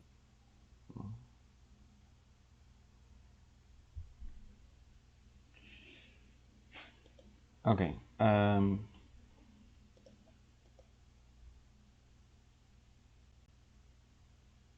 Okay. Joe College, said Weary scathingly. Billy shrugged. There's more life than what you read in books, said Weary. You'll find that out. Billy made no replies to this, either there in the ditch, since he didn't want the conversation to go any longer than necessary. He was dimly tempted to say, though, that he knew a thing or two about gore. Billy, after all, had contemplated torture and hideous wounds at the beginning and at the end of nearly every day of his childhood. Billy had an extremely gruesome crucifix hanging on the wall of his little bedroom in Ilium. And a military surgeon would have admired the clinical fidelity of the artist's rendition of all Christ's wounds, the spear on the wound, the thorn wounds, the holes that were made by the iron spikes. Billy's Christ died horribly. He was pitiful. So it goes. So it goes. Billy wasn't a Catholic, even though he grew up with a ghastly crucifix on the wall. His father had no religion. His mother was a substitute organist for several churches around town. She took Billy with her whenever she played, taught him to play a little, too. She said she was going to join a church as soon as she decided which one was right. She never decided. She did develop a terrific hankering for a crucifix, though, and she bought one from Saint Fee gift shop. Gift shop. During a trip the little family made out west during the Great Depression, like so many Americans, she was trying to construct a life that made sense from the that makes sense from things she found in gift shops. And the crucifix went up on the wall of Billy Pilgrim. The two scouts, loving the walnut stocks of their rifles in the ditch, whispered that it was time to move out again. 10 minutes had gone by without anybody's coming to see if they were hit or not, to finish them off. Whoever had shot was evidently far away and all alone, and the four crawled out of the ditch without drawing any more fire. They crawled into a forest like big unlucky animals that they were. They then then they stood up and began to walk quickly. The forest was dark and cold. The pines were planted in ranks and files. There was no undergrowth. 4 inches of unmarked snow blanketed the ground. Can you pick up from here? Yeah. The Americans had no choice but to leave trails in the snow, as unambiguous as diagrams in a book on ballroom dancing. Step, slide, rest, step, slide, rest. Close it up and keep it closed, Ronald Weary warned Billy Pilgrim as they moved out. Weary looked like Tweedledum or Tweedledee all bundled up for battle. He was short and thick. He had every piece of equipment he had ever been issued, every present he'd received from home: helmet liner, wool cap, scarf, gloves, cotton undershirt, woolen undershirt, wool shirt, sweater, blouse, jacket, overcoat, cotton underpants, woolen trousers, cotton socks, woolen socks, combat boots, gas mask, canteen, mess kit, first aid kit, trench knife, blanket, shelter half, raincoat, bulletproof Bible, pamphlet entitled Know Your Enemy, another pamphlet entitled Why We Fight, and another pamphlet of German phrases rendered in English phonics, which would enable Weary to ask. Yeah, right. Sorry. Phonics, which would enable Weary to ask Germans questions such as where are your headquarters and how many howitzers have you, or tell them to render, your situation is hopeless, and so on. Weary had a block of balsa wood which he was supposed to be a foxhole pillow. He had a prophylactic kit containing 2 tough condoms for the prevention of disease only. He had a whistle he wasn't going to show anybody until he got promoted to corporal. He had a dirty picture of a woman attempting sexual intercourse with a Shetland pony. He had made Billy Pilgrim admire this picture several times. The woman and the pony were posed before velvet draperies, which were fringed with deedle-dee balls. They were flanked by Doric columns. In front of one column was a potted palm. The picture that Weary had was a print of the first dirty photograph in history. The word photography was used in 1839. It was that year, too, that Louis J.M. Daguerre revealed to the French Academy that an image formed on a silvered metal plate covered with a thin film of silver iodine could be developed in the presence of mercury vapor. In 1841, only 2 years later, an assistant to Daguerre, André Levier, was arrested in the Tuileries garden for attempting to sell a gentleman a picture of the woman and the pony. That was where Weary bought his picture, too, in the turntiles. Levier argued that the picture was fine art and that his intention was to make the Greek mythology come alive. He said the columns and potted palm proved that. When asked which myth he meant to represent, Levier replied that there were thousands of myths like that, with the woman a mortal and the pony a god. He was sentenced to 6 months in prison. There he died of pneumonia. So it goes. So it goes. Millie and the scouts were skinny people. Ronald Weary had fat to burn. He was such a roaring furnace all under all his wires of wool and straps and canvas. He had so much energy he bustled back and forth between Billy and the scouts, delivering dumb messages which nobody sent and nobody was pleased to receive. He also began to suspect that since he was so much busier than anybody else, that he was the leader. He was so hot and bundled up, in fact, he had no sense of danger. His vision of the outside world was limited to what he could see through the narrow slit between the rim of his helmet and his scarf from home, which concealed his baby face from the bridge of his nose on down.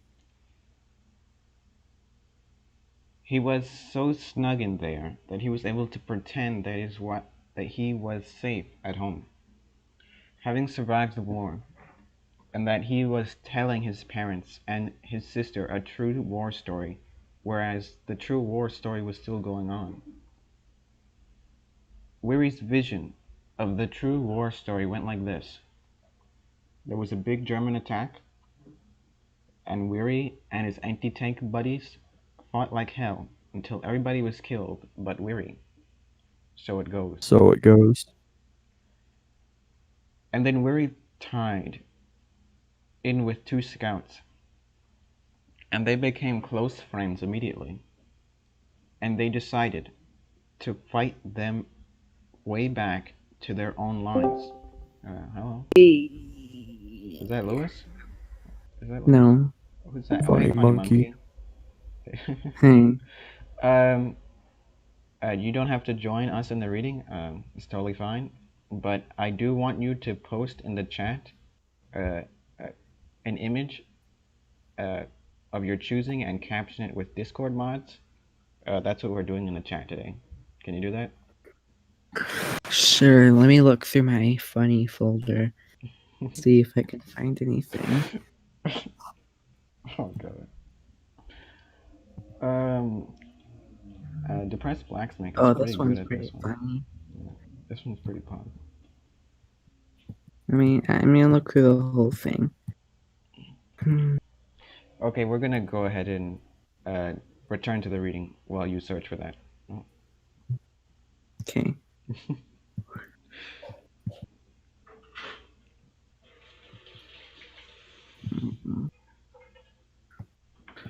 This is such a like.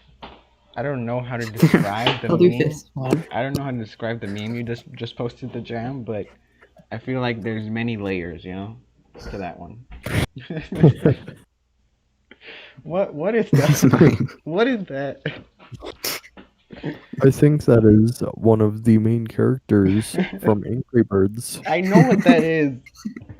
I'm saying what kind of joke is that? Where's the where is this I coming just- from? Mods eat their own No, cum. where is this coming from? I just found it. Are you serious? No, I mean, where is the joke coming from? Is this a thing that people say? Is this a thing? I don't know. I just found it somewhere. Leave. Anyways, I- let me give you 100 on that one.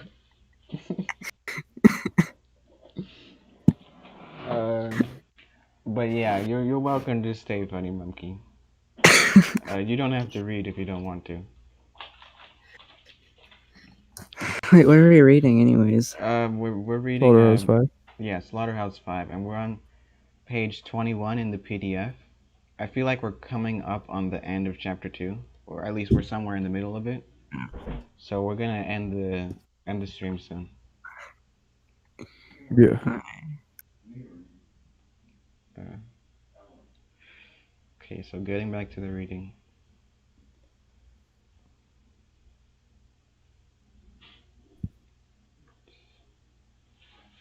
Okay, I'm gonna return.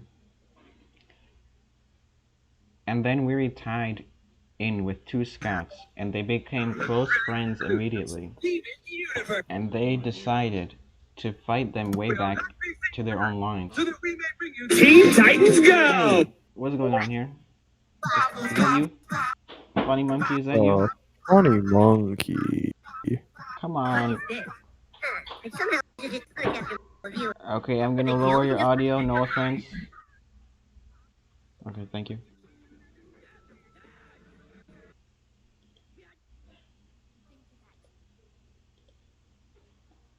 Um, they were going to travel fast.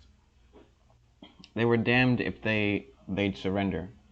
They shook hands, and all around they called themselves the Three Musketeers.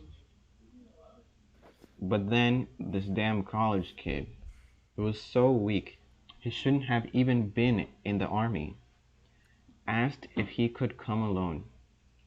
He didn't have a gun or a knife. He didn't have a helmet or a cap. He couldn't even walk right.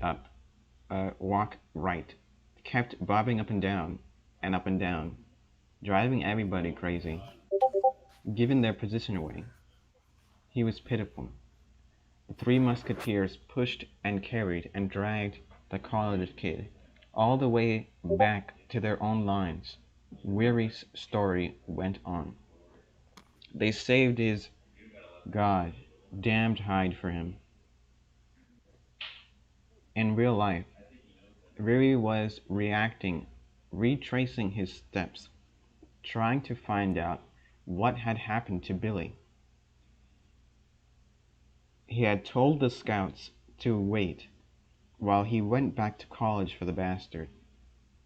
No, while he went back to the college bastard, he passed under a low branch now. It hit the top of his helmet with a clunk. Weary didn't hear it. Somewhere a big dog was barking. Weary didn't hear that either. His war story was at a very exciting point. An officer was congratulating the Three Musketeers, telling them that he was going to put them in for Bronze Stars. Anything else I could do for you boys? Said the officer. Yes, sir, said one of the scouts. We'd like to stick together for the rest of the war, sir. Is there some way you could fix it so that nobody will ever have to break up the Three Musketeers? Billy Pilgrim had Billy Pilgrim had stopped in the forest. He was leaning against a tree, and with his eyes closed. His head was tilted back, and his nostrils were flaring. He was like a poet in the pantheon. This was when Billy this was when Billy first came unstuck in time. His attention began to swing gradually through the full arc of his life, passing into death, which was violet light. There wasn't anybody else there, or anything. There was just a violet light and a hum. And then Billy swung into life again, going backwards until he was in pre-birth, which was a red light and bubbling sounds. He then he swung into life again and stopped. He was a little boy taking a shower, and his hairy father, like the Ilium YMCA. He was a little boy taking a shower with his father at the Ilium YMCA. He smelled like chlorine from the swimming pool next door, heard the springboard boom. Little Billy was terrified because his father had said Billy was going to learn to swim by the method of sink or swim. His father was going to throw Billy into the deep end, and Billy was going to drown. Oh my god. Okay, apparently that slipped. Never mind that. And Billy was going to damn well swim. It was like an execution. Billy was numb, and his father carried him from the shower room to the pool. His eyes were closed. When he opened his eyes, He was on the bottom of the pool, and there was beautiful music everywhere. He lost consciousness, but then the music went on. He dimly sensed that somebody was rescuing him. Billy resented that. From there, he traveled on in time to 1965. He was 41 years old, and he was visiting his decrepit mother at Pine Knoll, an old people's home. He had put her in only for a month before. She had caught pneumonia and wasn't expected to live. She did live though, for years after that. Her voice was nearly gone, so in order to hear her, Billy had put his ear right next to her papery lips. She evidently had something very important to say. How, she began. She stopped. She was so tired. She hoped that she wouldn't have to say the rest of the sentence so that Billy would finish it for her. But Billy had no idea what was on her mind. How what, mother? He prompted. She swallowed tear she swallowed hard, shed some tears, then she gathered energy from all over her ruined body, even from her toes and fingertips. At last she bad accumulated enough to whisper in this complete sentence. How did I get so old? Billy's antique mother passed out, and Billy was led from the room by a pretty nurse. The body of an old man, covered by a sheet, was wheeled by just as Billy had entered the corridor. The man had been a famous marathon runner in his day. So it goes. So it goes. This was before Billy had his head broken in an airplane crash. By the way, before he became so vocal about flying saucers and traveling in time. Billy sat down in a waiting room. He wasn't a widower yet. He summed something hard under the cushion of his overstuffed chair. He dug it out, discovered there was a book, The Execution of Private Savlak, by William Bradford Huey. It was a true account of the only death of before an American fixing squad of Private Eddie D. Slavic, 368-96415, the only American soldier to be shot for cowardice since the Civil War. So it goes. So it goes. Billy read the opinion of a staff judge advocate who had reviewed the Slavic's case, which ended like this. He had directly challenged the authority of the government, and future discipline demands upon a resolute reply for this challenge. If the death penalty is ever to be imposed for desertion, it should be imposed in this case not as a punitive measure nor as retribution, but to maintain the discipline among which alone an army can succeed against the enemy. There is no recommendation for clemency in this case, and none is here recommended. So it goes. So it goes. Billy blinked in 1965, traveled in time to 1958. He was at a banquet in honor of a Little League team of which his son Robert was a member. The coach, who had never been married, was speaking. He was all choked up. Honest to God, he was saying, I'd consider it an honor just to be a water boy for these kids. Billy blinked in 1958 and traveled in time to 1961. It was New Year's Eve, and Billy was disgracefully drunk at a party where everyone was in optometry or married to an optometrist. Billy usually didn't drink much because the war had ruined his stomach, but he certainly had a snootful now, and he was being unfaithful to his wife, Valencia,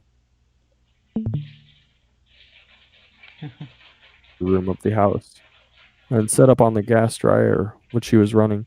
This woman was very drunk herself, and she helped Billy get her girdle off. What was it that you wanted to talk about? She said. It's all night, said Billy. He honestly thought it was all right. He couldn't remember the name of the woman. How come they call you Billy instead of William? Okay. Business reasons, said Billy. That was true. His father-in-law, who owned the Ilium School of Optometry, who had set Billy up in practice, was a genius in his field. He told Billy to encourage people to call him Billy because it would stick in their memories. It would also make him seem slightly magical. Since there weren't any other grown Billies around, it also compelled people to think of him as a friend right away. Somewhere in there was an awful scene, with people expressing disgust for Billy and the woman.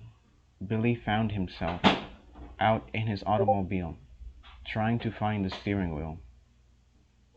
The man, no, the main thing now was to find the steering wheel. At first, Billy wild, no, wind-minded, wind, oh, at first Billy windmilled his arms, hoping to find it by luck. When that didn't work, he became methodical, working in such a way that the wheel could not simply, no, that the wheel could not possibly escape him. He placed himself hard against the left-hand door, searched everywhere, searched every square inch of the area before him. Hold on a second. When he failed to find the wheel, he moved over 6 inches and searched again. Amazingly, he was eventually hard against the right-hand door without having found the wheel. He concluded that somebody had stolen it. This angered him, and he passed out. He was in the back seat of his car, which was why he couldn't find the steering wheel.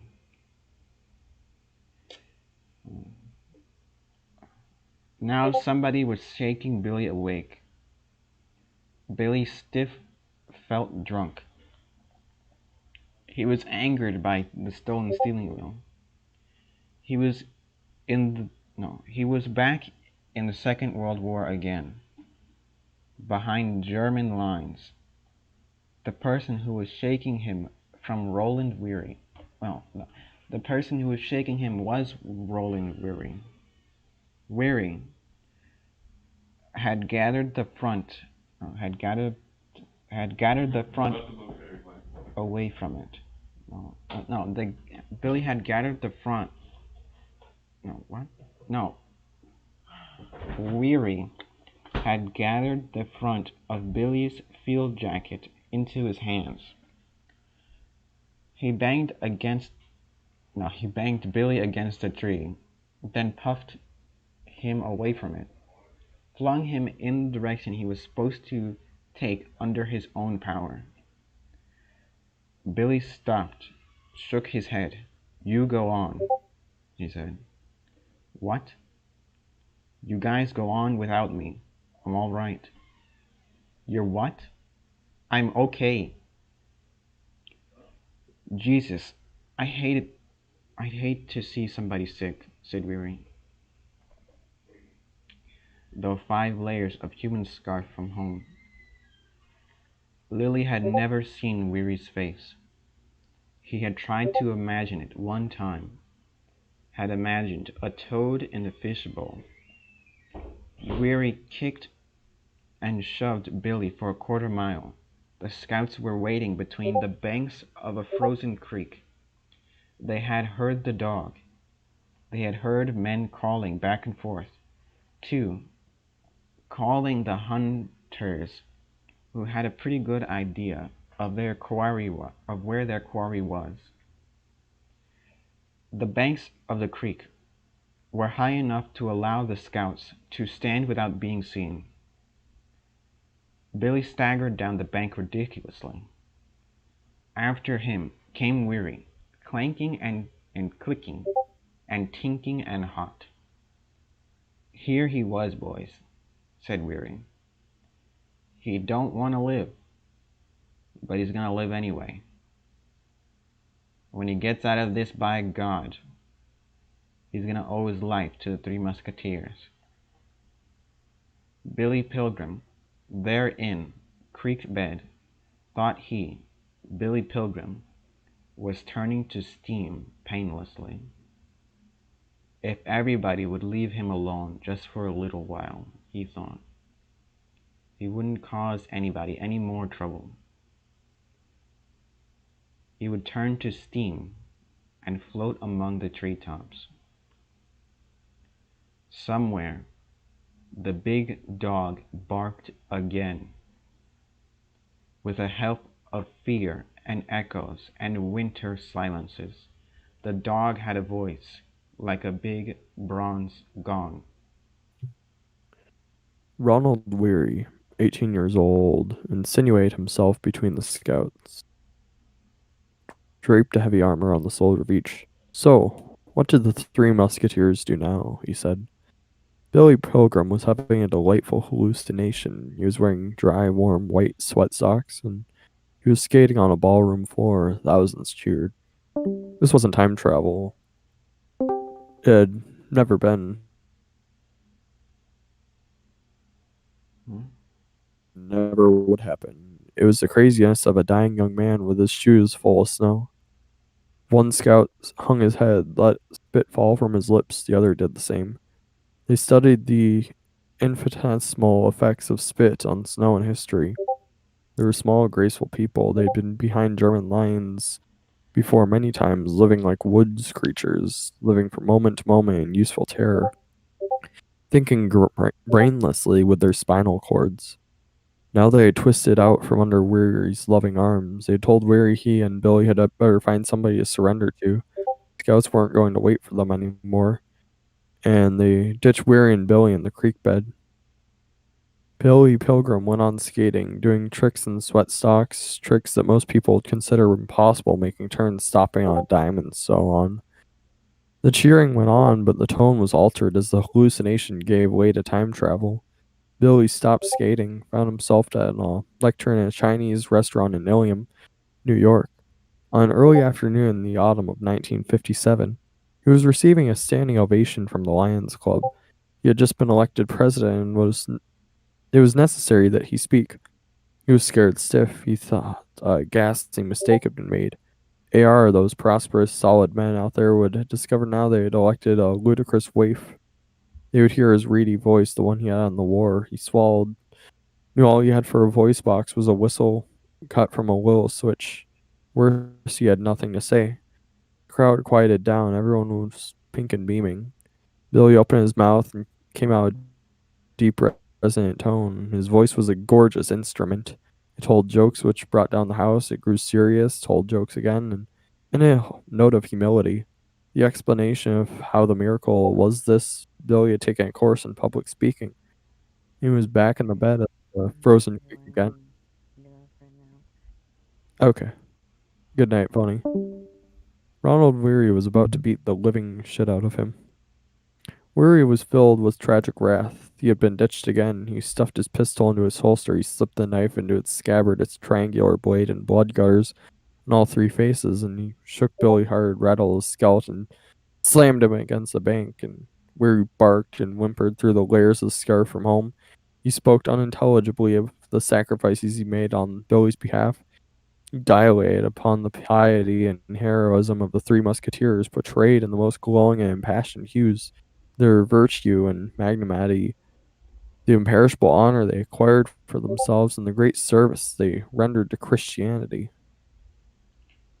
It was entirely Billy's fault that this fighting organization no longer existed, Weary felt. And Billy was going to pray. Weary socked Billy a good one on the side of his jaw, knocked Billy away from the bank onto the snow-covered ice creek. No, the snow-covered ice of the creek. Billy was down on all fours by the ice, and Weary kicked him in the ribs, rolled him over on his side. Billy tried to form himself into a ball. You shouldn't even be in the army, said Weary. Billy was involuntarily making convulsive sounds that were a lot like laughter. You think this is funny? No. You think it's funny, huh? Weary inquired. He walked around to Billy's back. Billy's jacket and shirt and undershirt had been hauled up around his shoulders by the violence, till his back was naked. They were inches from the tip of Weary's combat boots, were the pitiful buttons of Billy's spine. Weary drew back his right boot, aimed a kick at the spine, and the tube, which had so many of Billy's important, no, important wires in it. Weary was going to break that tube. But then Weary saw that he had an audience. 5 German soldiers and a police dog. No, no, no. Oh wait, yes. And a police dog on a leash were looking down into the bed of the creek. The soldiers' blue eyes were filled with bleary civilian curiosity as to why one American would try to murder the other one so far away from home, and why the victim should laugh. That's the end of chapter 3. Right, and yeah, No, that's the end of chapter 2, I mean. yes, that is the end of chapter 2. Um, yeah. Oh, what do you think of the book so far? Um, I think it's difficult to, um, like when you see something, right? Uh-huh. When you see something somebody says, when you see something somebody does, there's a feeling of whether or not that's true. And I feel like when you read the book, you can't exactly begin to explain what is going on. You just know that it's true, and that's it.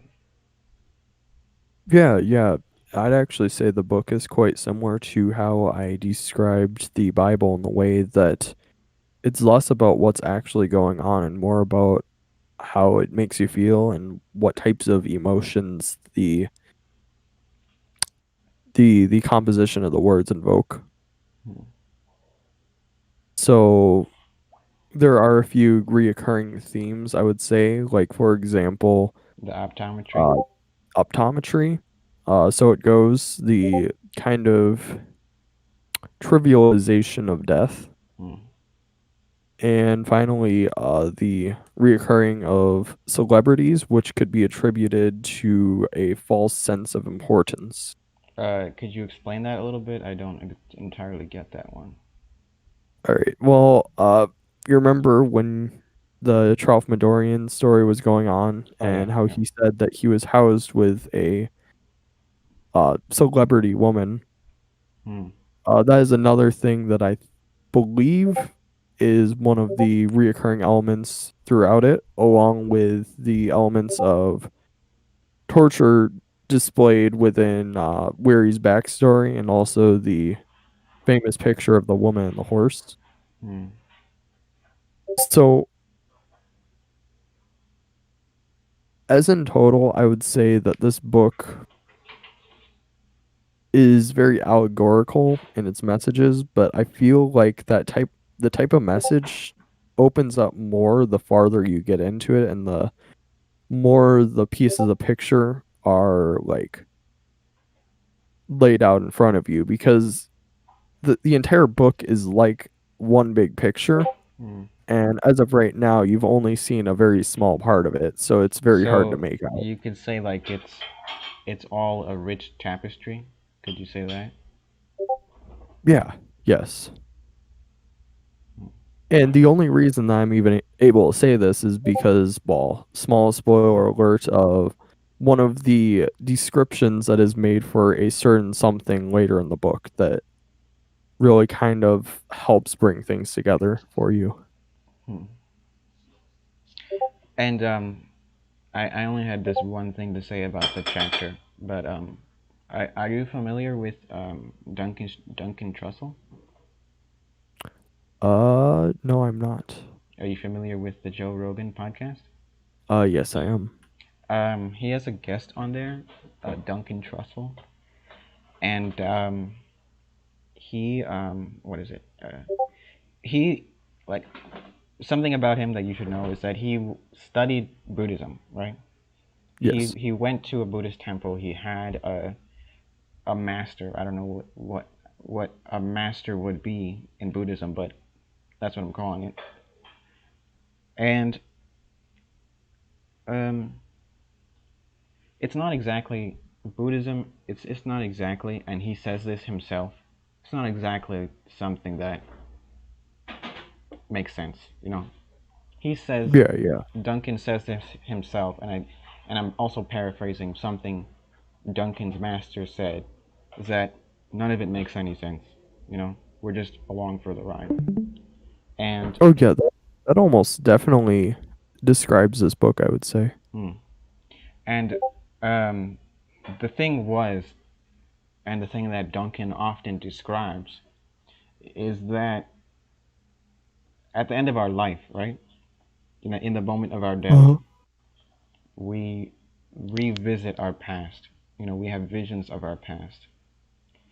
And Duncan says, and I'm also paraphrasing because I don't know exactly what he says.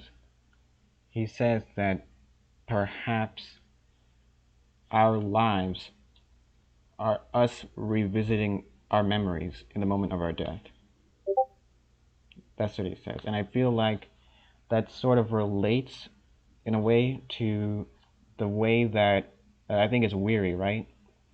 Or is it Bill? Yes. Weary is the one who keeps going, popping in and out of time, right? Uh Billy is the one that keeps popping in and out of time. Okay. Weary is the other boy. Hmm. Okay. That idea of your real life being yourself revisiting your memories in the moment of your death relates to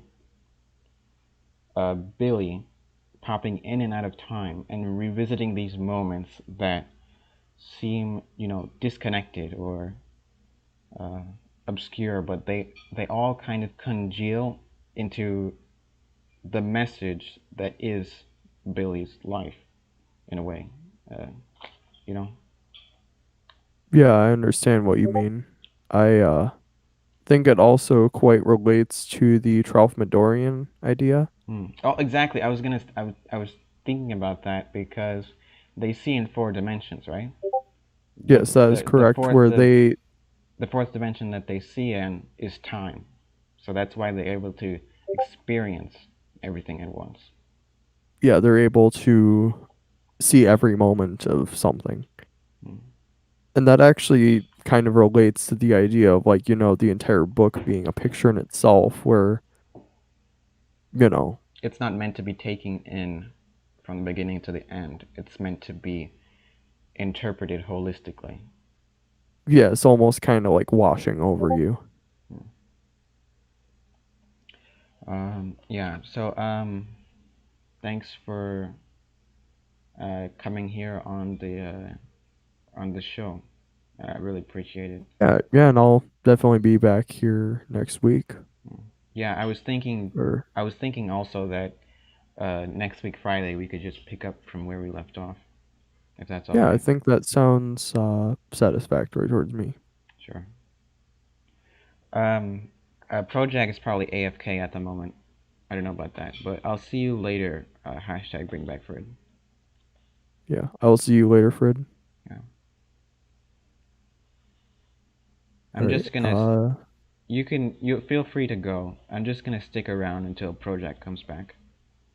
All right. Yeah. Well, good night. See you later. Good night. Good Oh. night. You're gonna. Hey, Project. You're not. Oh, have you been just watching the stream and that's why you're deafened?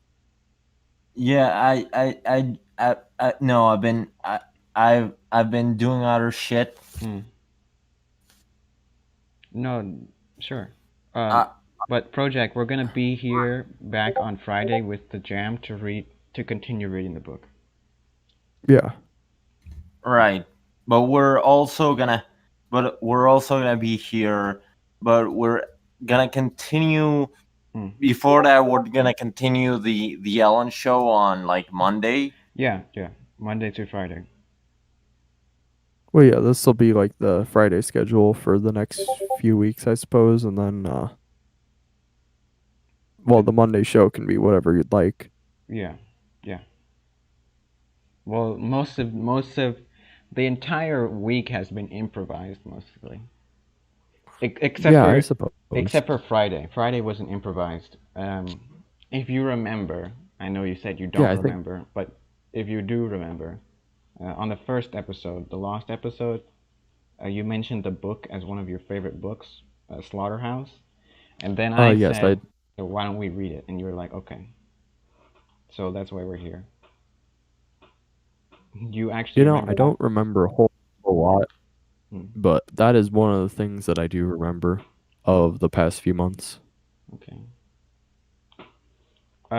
Well, I see everybody later. I'm ending the stream in a moment. All right. All right. Have a good Good night, night, Alan. everybody. Good Have a night. good night. Bring back Frid, and have a good night, Brojack. All right. Good night.